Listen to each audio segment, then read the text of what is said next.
प्रधानमंत्री मोदी से भी ज़्यादा अमेरिकन राष्ट्रपति की सुरक्षा दुनिया में सबसे एडवांस क्यों मानी जाती है?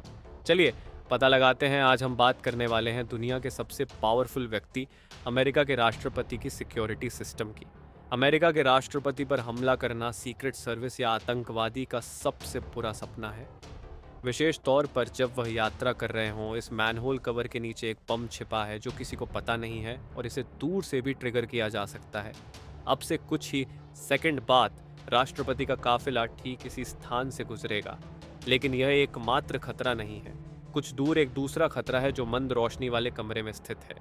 एक स्नाइपर उस चौराहे पर नजर रख रहा है जहां राष्ट्रपति जल्द ही गुजर रहे होंगे और सड़क से थोड़ा आगे एक रंगीन खिड़कियों वाली एक बंद वैन सड़क के पास खड़ी है जिसके अंदर एक व्यक्ति रॉकेट लॉन्चर तैयार कर रहा है जिसे जल्द ही काफिले पर निशाना बनाया जाएगा।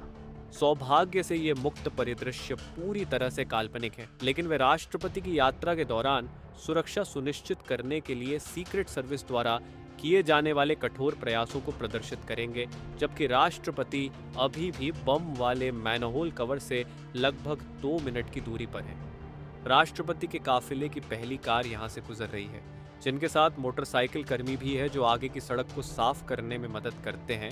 हालांकि वे बम की पहचान करने में असमर्थ हैं और राष्ट्रपति के साथ सीक्रेट सर्विस वाहनों से युक्त काफिले का मुख्य भाग निकट आ रहा है। जैसे ही राष्ट्रपति की car the beast manhole cover की ओर बढ़ती है, एक व्यक्ति दूर से ट्रिगर खींचता है और कुछ भी नहीं होता है। दरअसल इस कार की वजह से रिमोट ट्रिगर काम नहीं करता है क्योंकि इसमें इलेक्ट्रॉनिक काउंटर मेजर सबार्बन लगा होता है। ये काफिले में सबसे अधिक तकनीकी रूप से प्रभावशाली वाहनों में से एक है।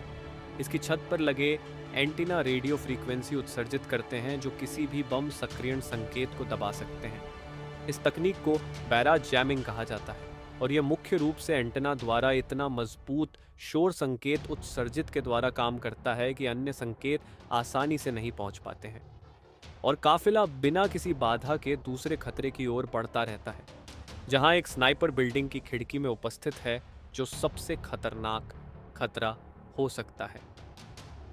इलेक्ट्रॉनिक काउंटर मेजर सबार्बन कार के पीछे राष्ट्रपति की कार है, जिसे आम तौर पर द बीस्ट के नाम से जाना जाता है। हालांकि आप कभी भी यह सुनिश्चित नहीं कर सकते कि राष्ट्रपति किस कार में है, क्योंकि सड़क पर 2 एक समान राष्ट्रपति कारें हैं। उनके पीछे 2 और कारें हैं जिनमें राष्ट्रपति के सबसे महत्वपूर्ण सुरक्षा कर्मी हैं जो हमले की स्थिति में कार्रवाई करने के लिए तैयार हैं। चाहे कुछ भी हो जाए, ये एजेंट राष्ट्रपति के साथ ही रहेंगे।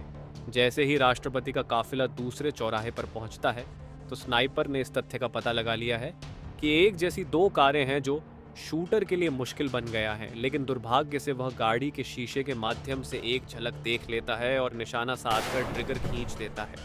ऐसा परिदृश्य स्वाभाविक रूप से 1963 में तत्कालीन राष्ट्रपति जॉन कैनेडी की हत्या की यादें वापस लाता है, जिन्हें स्नाइपर के माध्यम से अपने काफिले को चलाते समय गोली मार दी गई थी। उस समय से राष्ट्रपति की कार में कई बदलाव हुए हैं। सौभाग्य से आज की कार इस तरह के हमले के लिए अच्छी तरह से तैयार है और शॉट के सफल होने की बिल्कुल भी संभावना नहीं है। वर्तमान कार द बीस्ट सितंबर 2018 से सेवा में है और जनरल मोटर्स द्वारा पूरी तरह से कस्टम निर्मित वाहन है। हालांकि दिखने में यह लग्जरी कार की याद दिलाती है, लेकिन वास्तव में यह एक ट्रक प्लेटफॉर्म पर आधारित है जो 15,000 पाउंड से अधिक भारी बख्तरबंद वाहन को सहारा दे सकती है। आंतरिक भाग को किसी भी प्रकार के रासायनिक हमले से बचाने के लिए पूरी तरह से सील किया गया है। टायर पर गोली लगने पर भी ड्राइविंग जारी रखने में सक्षम है और दरवाजे 8 इंच मोटे हैं और ऐसे हैंडल से सुसज्जित हैं जिन्हें एक बटन के स्विच से विद्युतीकृत किया जा सकता है ताकि बाहरी लोगों का प्रवेश वर्जित हो सके। कार के अंदर हमेशा उसी रक्त को स्टोर रखा जाता है जो राष्ट्रपति के रक्त से मैच करे। यह एक लग्जरी टैंक है जिसे किसी भी संभावित खतरे का सामना करने के लिए डिजाइन किया गया है। लेकिन हमारे परिदृश्य में तीसरी सबसे बड़ी चुनौती अब भी आनी बाकी है। केवल 2 ब्लॉक दूर इस कार में रॉकेट लॉन्चर कार की सहन शक्ति का परीक्षण करने के लिए तैयार है। काफिले के ठीक पीछे राष्ट्रपति की रक्षा कर रहे कुछ बड़े वैन हैं। ये उन पत्रकारों के समूह को ले जाते हैं जो राष्ट्रपति के साथ यात्रा करते हैं। पीछे की यह कार आईडी कार है। यह मोटरकेड्स कम्युनिकेशंस हब के रूप में कार्य करती है जो विभिन्न वाहनों के बीच सूचना प्रसारित करती है। इसके पीछे खतरनाक शमन इकाई ट्रक कार है। यह वाहन जैविक, रासायनिक और यहाँ तक कि परमाणु हमलों का जवाब देने में सक्षम है। इसमें हमलों के खतरों से प्रभावी ढंग से निपटने के लिए आवश्यक उपकरण और गार्ड होते हैं। इस कार को रोड रनर कहा जाता है, जिसे छत के ऊपर लगे एंटीना से पहचाना जा सकता है। इस कार में काफिले का मोबाइल संचार केंद्र है, जो यह सुनिश्चित करता है कि राष्ट्रपति हर समय पूरी तरह से सक्रिय रहें। ये कार उपग्रह और इंटरनेट संचार सेवाएं प्रदान करती हैं। काफिले के पीछे एक स्थानीय एम्बुलेंस भी है, जो कुछ भी होने की स्थिति में उनके पीछे ही रहेगी। काफिले के अंतिम छोर पर स्थानीय पुलिस की गाड़ियां हैं, जो यह सुनिश्चित करेंगी कि पीछे से कोई अन्य कार काफिले में न घुस जाए। इस तीसरे बिंदु पर राष्ट्रपति की कार वैन के साथ चौराहे पर पहुंचती है, जिसमें से एक व्यक्ति तेजी से बाहर निकलता है और रॉकेट लॉन्चर से सीधा राष्ट्रपति की कार पर निशाना साधता है। इस मामले में राष्ट्रपति की car the beast electronic counter द्वारा धूम्रपान ग्रेनेड से लैस है। जैसे ही हमलावर ट्रिगर दबाते हैं, कार धुएं में गायब हो जाती है, जिससे निशाने की स्पष्ट रेखा अवरुद्ध हो जाती है।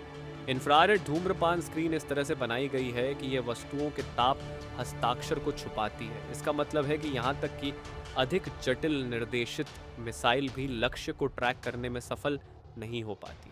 राष्ट्रपति का काफिला 3 अलग अलग खतरों को सफलतापूर्वक टालने में कामयाब रहा, लेकिन काफिला एक विशाल सुरक्षा तंत्र का हिस्सा है, जिसमें एक अन्य तत्व एयरफोर्स वन है, जो एक अत्यधिक संशोधित बोइंग 747 का सुरक्षित मॉडल साइन है, जिस पर राष्ट्रपति यात्रा करते हैं। इन सभी कारणों से अमेरिकी राष्ट्रपति खुद को सबसे सुरक्षित महसूस करते हैं, और यह सेवा आज तक डोनाल्ड ट्रंप के अलावा हर अमेरिकी राष्ट्रपति को केवल एक बार ही मिली है। देखने के लिए धन्यवाद।